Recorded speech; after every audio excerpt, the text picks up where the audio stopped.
രക്തക്കറപ്പുരയുടെ ഒരു ഞായറാഴ്ചയായിരുന്നു ഇന്നൊരൊറ്റ ദിവസം സംസ്ഥാനത്തുണ്ടായത് 4 കൊലപാതകങ്ങളാണ്. തിരുവനന്തപുരത്ത് 2 പേരും ആലപ്പുഴയിലും പാലക്കാടും ഓരോ ആളുകളും വീതം ഇന്ന് കൊല്ലപ്പെട്ടു.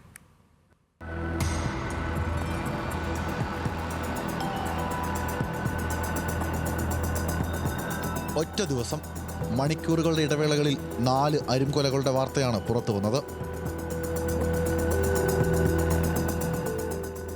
ഇന്നലെ രാത്രി 10:30 നടന്ന കത്തിക്കുത്തിൽ പരിക്കേറ്റ എഞ്ചിനീയറിംഗ് കോളേജ് വിദ്യാർത്ഥിയുടെ മരണവാർത്തയോടെയാണ് അരുംകൊലകളുടെ ഈ ദിവസം പുലർന്നത്.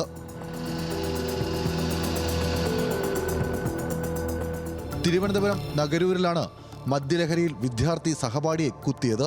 ഇരുവരും രാജധാനി എഞ്ചിനീയറിംഗ് കോളേജിലെ വിദ്യാർത്ഥികൾ. 4ാം വർഷ ബിടെക് വിദ്യാർത്ഥിയായ വാലന്റൈൻ 3ാം വർഷ വിദ്യാർത്ഥിയായ ലോമോയുടെ കത്തിമുനയ്ക്ക് ഇരയായി. 2 പേരും മിസോറാം സ്വദേശികൾ. കൊലപാതകത്തിന്റെ CCTV ദൃശ്യങ്ങളും പുറത്തു വന്നു.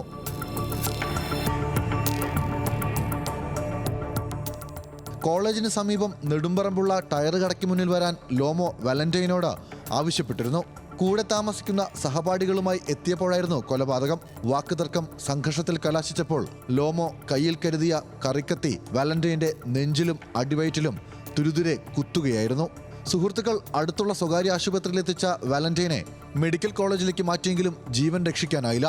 ലോമോയെ പോലീസ് അറസ്റ്റ് ചെയ്തു. തിരുവനന്തപുരം വട്ടപ്പാറയിൽ ഭാര്യയെ കഴുത്തറുത്ത് കൊന്ന് ഭർത്താവ് തൂങ്ങി മരിച്ച 2ാമത്തെ സംഭവം.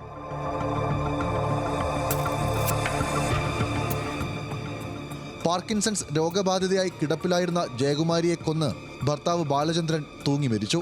ഉച്ചയ്ക്ക് ഭക്ഷണവുമായി എത്തിയ മകന്റെ ഭാര്യയാണ് ഇരുവരുടെയും മൃതദേഹം ആദ്യം കണ്ടത്. സംഭവത്തിൽ ദുരൂഹതയില്ലെന്ന പ്രാഥമിക നിഗമനത്തിലാണ് പോലീസ്. സ്വത്ത് തർക്കത്തെ തുടർന്നാണ് അനിയൻ ചേട്ടന്റെ കഴുത്തു ഞെരിച്ചു കൊന്ന വാർത്ത ആലപ്പുഴ ജില്ലയിലെ ചെങ്ങന്നൂരിൽ നിന്നും പുറത്തു വന്നത്.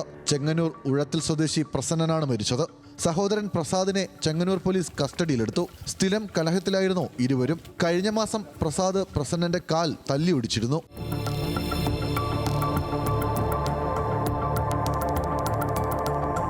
പാലക്കാട് അരളിക്കോണത്ത് ആദിവാസി ഊരിൽ നിന്നായിരുന്നു മറ്റൊരു ദാരുണ വാർത്ത.